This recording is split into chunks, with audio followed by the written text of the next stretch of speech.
Assalamualaikum everyone, this is Md Atikur Rahman Joy. Welcome back with another video about most powerful photo editing apps, Snapseed. So let's begin.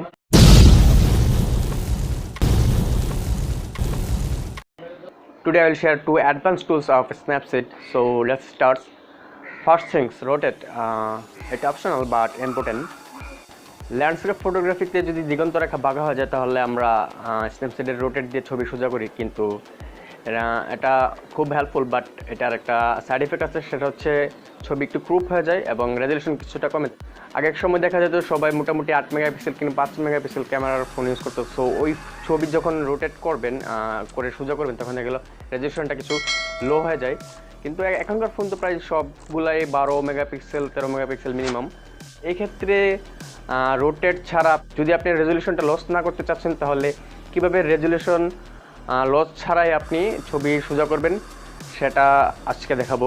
তো প্রথমেই আমি আমার বাঁকা ছবিটি select করে নেব, দেন এটা স্ন্যাপসিড দিয়ে ওপেন করব, আর দেন এখানে আমি রোটেট ইউজ করব না, যে পার্সপেক্টিভ আছে ওখান থেকে সোজা করব। সেজন্য যেখানে এখানে রোটেট আছে, রোটেটের মাধ্যমে আপনি করতে পারবেন, লেফট অ্যান্ড রাইট করে আপনি সোজা করতে পারবেন। এই যে দেখুন সোজা হয়ে গেছে। তাছাড়াও আরও একটা সিস্টেম করতে পারবেন, সেটা হচ্ছে পার্সপেক্টিভ দিয়ে দেন ফ্রিতে দিয়ে আপনি যে কোনো এক সাইড টেনে এটা সোজা করতে পারবেন। যদি আপনার হরিজন্টাল লাইন বাঁকা ছবি হয় তাহলে আপনার রেজলিউশন কমবে না, প্লাস আপনার যা রেজলিউশন ছিল তাই থাকবে এবং তেমন একটা ইফেক্ট পড়ে না ছবিতে। নাম্বার 2, আমরা কম বেশি সবাই আর্কিটেকচারের ছবি তুলি। এখন একটা উদাহরণ দিই, যদি আমি দাঁড়িয়ে আছি এবং আপনাকে যদি বলি যে আমার একটা ছবি তুলুন, সো সেক্ষেত্রে আপনি ছবিটা দাঁড়িয়ে তুলবেন, এবং যদি একটা বাটারফ্লাইয়ের ছবি তুলেন সেটা মাটিতে বসে রয়েছে, সো ওই ক্ষেত্রে কিন্তু আপনি বাটারফ্লাইয়ের ছবি তুলতে মাটিতে বসে পড়বেন। তো আমরা যখন একটা বিল্ডিংয়ের ছবি তুলবো 10 তলা 15 তলা যাই হোক, সেক্ষেত্রে কিন্তু দেখা যায় যে আমরা বিল্ডিংয়ের সমান হতে পারি না। আমার থিওরির মতে আপনি যেই সাবজেক্টের ছবি তুলবেন সেই সাবজেক্টের লেভেল হলে আপনি একটা বেটার ফ্রেম পাবেন। সো বাট আমরা যখন একটা 10 তলা 15 তলা বিল্ডিংয়ের ছবি তুলবো, তো এখানে ওই সময় তো আমরা একটা সমান হতে পারবো না, কিন্তু এক্ষেত্রে কী করা যায়? সো এক্ষেত্রে ছবি কিছুটা এরকম হয়ে যাবে। এজন্য আপনাকে যা করতে হবে, একটা পোস্ট প্রসেসিংয়ের মাধ্যমেই ঠিক করতে হবে। সো আমি এরকম ছবিটি কিভাবে ঠিক করি, আপনারা হয়তো ছবিগুলো দেখছেন এরকম বাঁকা হয়ে যায় ফ্রেম বিভিন্ন অ্যাঙ্গেল থেকে নিলে। সো আমি এখন এই ছবিগুলো যেভাবে ঠিক করি সেগুলো আপনাকে দেখাবো। সেটা হচ্ছে প্রথমে আমি স্ন্যাপসিড দিয়ে ওপেন করি, দেন এখানে পার্সপেক্টিভ। যদি এরকম সোজা সাপটা ছবি হয় তাহলে এই টিল্ট দিয়ে আপনি জাস্ট এরকম করলেই সোজা হয়ে যাবে। যদি আপনি আস্তে আস্তে 2-3 বার মিলে করেন তাহলে যে সাইডে যে ইফেক্টগুলো আসে ওগুলো আসবে না। যদি আপনার ছবিটা এরকম হয় তাহলে সোজা আপনি করতে পারেন, সোজা করে নিতে পারবেন। তাহলে দেখা গেলো যে ছবিটা আপনি মনে হবে যে ড্রোন দিয়ে নিয়েছেন, আর কোনো বাঁকা দেখা যাবে না। দেন আপনার ছবিটা যদি এরকম হয়, যে দেখেন এরকম হলে আপনি ম্যানুয়ালি ঠিক করে নিতে পারবেন। এখানে দেখেন পার্সপেক্টিভে আপনার এই যে মোডে দেখেন ফ্রি আছে, ফ্রি মোড থেকে আপনি ইচ্ছা মতো অ্যাডজাস্ট করে নিতে পারবেন।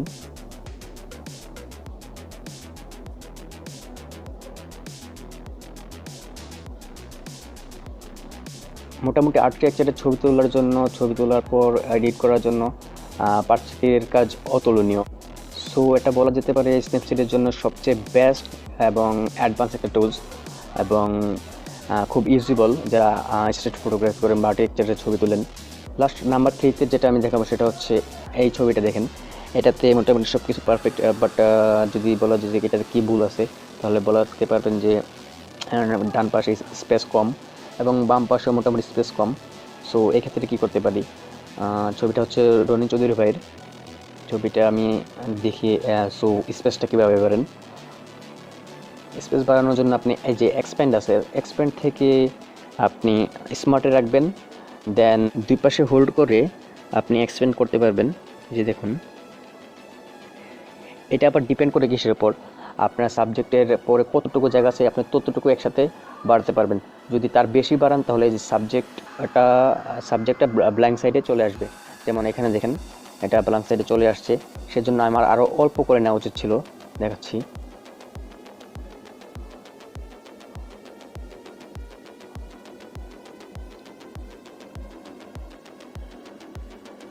এইভাবে যখন 2-3 বার করবেন তাহলে দেখা গেল যে আপনি অনেকটা স্পেস বাড়াতে পারবেন। যদি একটু সমস্যা হচ্ছে, এটা সমস্যা না, এগুলা হিলমের সরানো যাবে। এবং এক্সপ্যান্ডের একটা ব্যাপার আমি সেটা বলতেছি, আমার ফোনে এই ফিচারটা সাপোর্ট করে না, সেক্ষেত্রে আমি যে কোনো 2 সাইড টান দিলে দেখা গেল যে 4 দিকটাই এক্সপ্যান্ড হচ্ছে। বাট অন্য ফোনগুলোতে যে সাইডটা চাবেন সেই সাইডটাই আপনি এক্সপ্যান্ড করতে পারবেন এক পাশে টান দিয়ে। আমার ফোনে এটা সাপোর্ট করে না, বাট আমি অন্য একটা ফোন ইউজ করছি, ওইটাতে আপনি এক সাইড করে আপনি এক্সপ্যান্ড করতে পারবে। সো এটাও একটা অ্যাডভান্স টুলস মনে হয় আমার কাছে স্ন্যাপচ্যাটের জন্য, যে খুবই কাজে আসে। দেখা গেল তো আমরা অনেক সময় পাই না, বা রানিং সাবজেক্ট মুভ করে ফেলছে, রোল অফ থার্ডে রাখা দরকার ছিল বাট পারতেছি না, স্পেস বাড়ানোর দরকার ছিল, সামনে আরও স্পেস দরকার ছিল, এরকম কমেন্ট যেই ছবিতে দরকার হয় সেই ছবিগুলোতে আপনি এই এক্সপ্যান্ড ইউজ করতে পারবেন। আশা করি যে 3টা টুলস নিয়ে কথা বলছি সেগুলো বুঝছেন। আর যদি আপনারা কেউ না বুঝে থাকেন অবশ্যই আমাকে কমেন্ট করবেন, অথবা আমাকে সরাসরি এফবিতে ইনবক্স করবেন, তাহলে আমি আপনার ছবি দিবেন, আপনার ছবি দিয়ে আপনাকে সহজে বুঝিয়ে দিব এবং এক্ষেত্রে আপনারা বুঝতে সহজ হবে। তো আজকের মতো এই পর্যন্তই। ভিডিও ভালো লাগলে অবশ্যই লাইক বাটনে চাপ দিয়ে সাবস্ক্রাইব করবেন চ্যানেল, যদি আমার ভিডিও ভালো লাগে আর কি। আর সাবস্ক্রাইব করে অবশ্যই বেল বাটনে একটা বাজিয়ে দিবেন, নয়তো নেক্সট ভিডিও মিস করে ফেলতে পারেন। টাটা।